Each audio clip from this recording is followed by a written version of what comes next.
The young man tucks his violin under his chin and begins to play. A hush falls over the few spectators in the largely empty opera house, who turn toward the bare stage. As his lilting notes float through the room, other people trickle in from the lobby to listen. The young man sometimes closes his eyes as he plays, as if lost in the music. If his audience closed their eyes, too, they would never know the violinist standing before them has no right hand, only a stunted appendage with tiny stubs instead of fingers.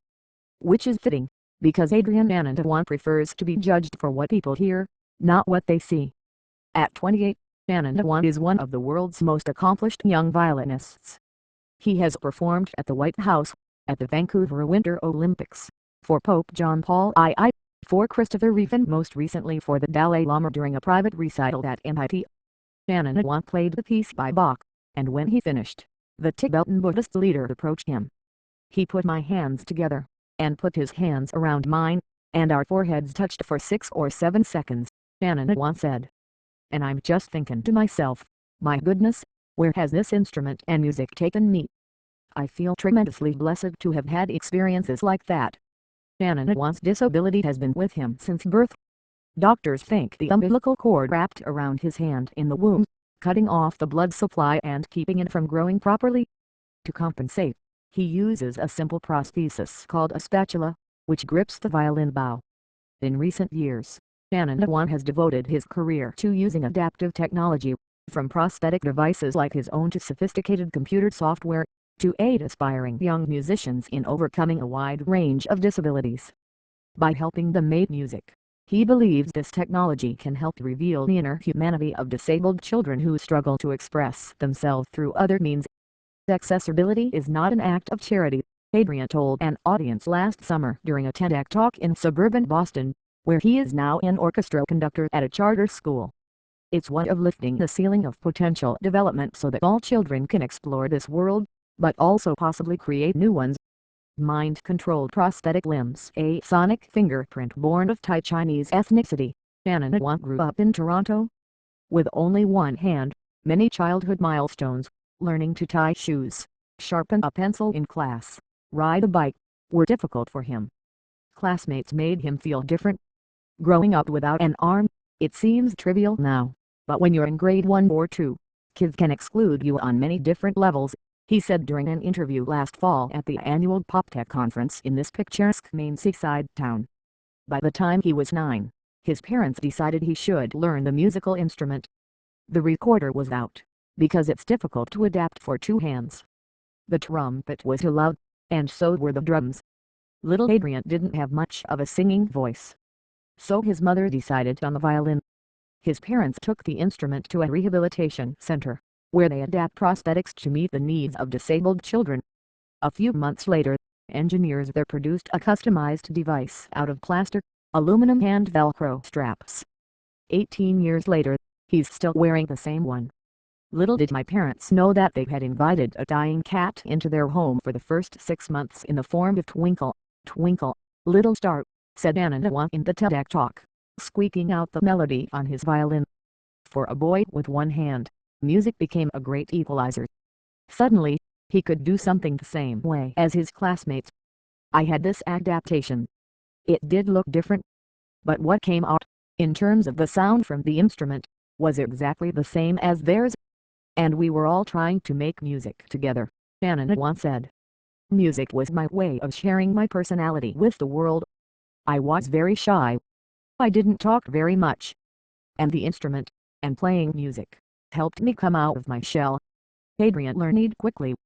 In some ways, he was easy to teach, because instructors didn't have to worry about his right hand technique, just his left hand and fingers, which pressed down on the strings of the violin to produce different notes, pitch, tone and so on. Anandawan's educational pedigree is impressive. He graduated from Philadelphia's prestigious Curtis Institute of Music and earned a master's degree from Yale. During 2 summers he studied under his boyhood idol, renowned violinist Itzhak Perlman, at his residency program in Shelter Island, New York. For Anandawan, the key to playing music is merging technique with personal expression to produce something genuine and unique. You're thinking, what do I want to express? And then your body finds a way to do it. That happens with everyone, he said. But for me, it's more explicit. I've had to really think, because there's no manual to learn to play with one hand.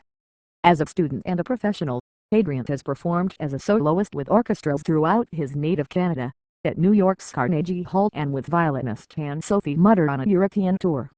Anne-Sophie Mutter, preserving the heavenly sound of Stradivarius violins, he, and others, believe his disability produces a unique sound. Because Adrian's right arm is shorter than that of most people, he draws the bow of his violin across the strings at unusual angles, not consistently perpendicular to the strings, as most violinists do. With the violin, the way that you're built physically influences to a very high degree how you sound. I'm not able to use my entire bow, for instance, Anna once said. So therefore I put more pressure on my bow to put more weight onto the string and produce more sound. It gives me a bit of a sonic fingerprint. But Anandawan's lack of a right hand hasn't limited his ability to play at a world-class level. There's no music he can't play, as far as I can tell, said Professor Lee Bartle, Associate Dean at the University of Toronto, who is himself a violinist. There are no limitations with this disability. He has fully adapted it. Bartle has heard Anandawan play a variety of repertoire in different contexts and scoffs at any notion that he's gained recognition as a musician because people feel sorry for him or see him as a novelty. There's no doubt he is exceptionally talented, he said. He is a star performer. New prosthetic limbs celebrate bodies, personalities instead of hiding lost limbs. With his place in the classical music world secured, Anandawan now wants to focus on helping others like him.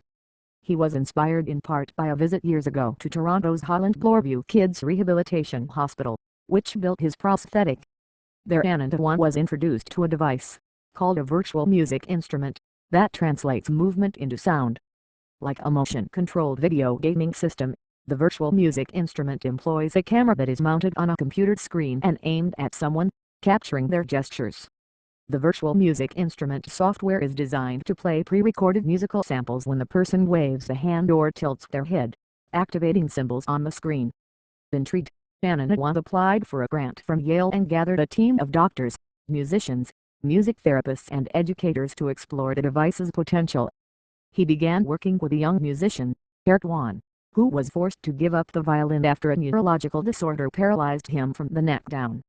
The project concluded with Wan using the virtual music instrument, guided by movements of his head, to play Purcell's Canon in D during a 2011 concert with a Montreal Chamber Orchestra. I had been playing the violin for about 8 years before I got paralyzed, said Wan in a YouTube video about the performance. I really didn't think I was able to play an instrument again. It's an incredible feeling. Anandawan has been back to Holland Bloorview several times to give concerts and talk to the young patients. As an icebreaker, he always passes his prosthesis around the room so the kids can handle it up close. There's a silence that falls upon the room as the kids watch him play, said Tom Chow, Vice President for Research at Holland Bloorview, and who developed the virtual music instrument. He's a great role model for our clientele. They can see, down the road, the possibilities that exist for them. It's not just children who have been inspired by Anandawan. He was once approached by an Iraq War veteran who had lost an arm.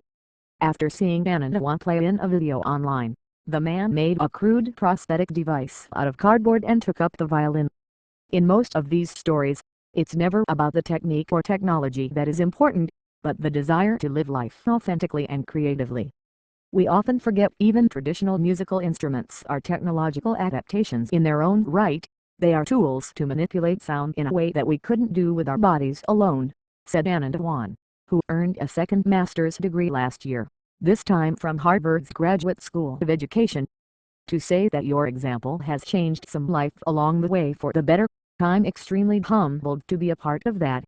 Today, Anandawan combines classroom teaching with the drier but no less important task of developing arts curricula for kids with special needs, not just physical disabilities, but cerebral palsy, Down syndrome and other conditions. He hopes someday to implement educational practices, working with devices such as the virtual music instrument, that can be adopted by other schools around the globe. It's a lot easier to start from the bottom up than the top down, he said. You have to understand where these kids are coming from, and the nature of their disability. I was extremely lucky to find the right instrument and adaptation and the right medium. But in public education, you don't want luck to be a factor. Shannon once said he's happiest playing music or working with children, who seem to relate to his boyish look and soft-spoken demeanor. It gives him profound satisfaction to help open doors for kids, to help them hear their own voice. The reward for me comes on many levels, but perhaps the most rewarding comes in the form of those few seconds that a child is creating something musically unique, a voice that demands our attention, he said. In terms of stories, I'm sure that at some point the children I've worked with will have their own. But I've always found that they have touched my life in a far deeper way than anything that I've given them.